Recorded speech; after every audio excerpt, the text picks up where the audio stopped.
السلام عليكم كابتن. سلام. هلا كابتن، اليوم مباراتكم مصيرية وما ينقذكم غير الفوز.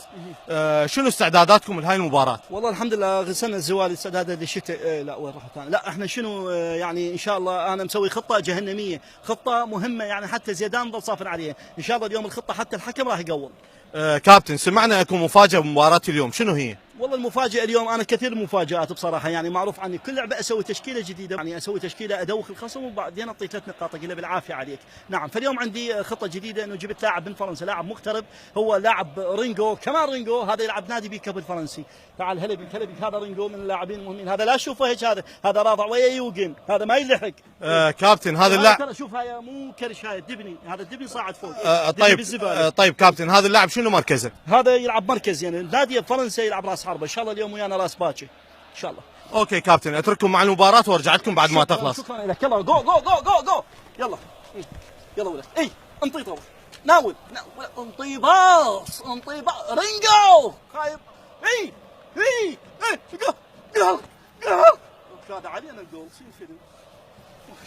ماي ماي فحطيت ماي هاك يلا هاك يلا روح روح اي يلا يلا اي ولد يلا اي جول جول جول جول يا صفر علينا. شنو شباب ما شنو ما كنت سمعت لو جات العطابه روح. كابتن فدوه انت تغير التشكيله مو راح نخسر. يا معود شغير التشكيله. شنو بتعطيته يعني المنتخب؟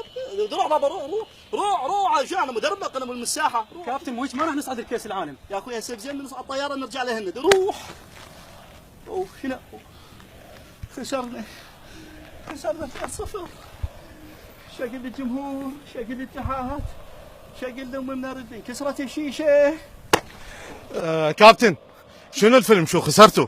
يعني حقيقة هذا حال كرة القدم، ويعني كرة القدم فوز وخسارة، يفوز بلعبة يخسر بأربعة، وقدر الله ما شاء فعل، وإنا لله وإنا إليه راجعون، والحمد لله وخاتمة الأحزان. طيب كابتن، تعتقد شنو أسباب الخسارة؟ النت ضعيف، يعني النت ضعيف. ليش؟ لأن اللاعبين ما جاي يقدرون يكونوا يعني باعتبار أنا الآدمن المدرب، يعني فأنا أطلب من الاتحاد إنه إن شاء الله يزود اللاعبين براوتر وبثلاثة. كابتن يعني الصراحة أنتم حيرتوا الجماهير اللي جاي تآزركم، ومثل ما تعرف الجماهير العراقية فرحتها الوحيدة اليوم صارت هي كرة القدم، فيعني يذبون اللوم على الاتحاد، والاتحاد يذب اللوم بيمن بالمدرب، والمدرب يذب اللوم بيمن باللاعبين. زين اللاعبين يصوتون منه؟ يصوتون معلق. يعني تعرف شنو، انا مستغرب من اللاعبين حقيقه، انا مستغرب من اللاعبين، يعني بالتمرين يقدمون اداء جيد، باللعبه يقدمون اداء بلا قيطان، ليش؟ طيب كابتن، تعتقد بعد هاي النتائج السلبيه عندكم فرصه للتاهل؟ اكيد حقيقه الفرصه موجوده ان شاء الله، بس تخلص نروح للصف.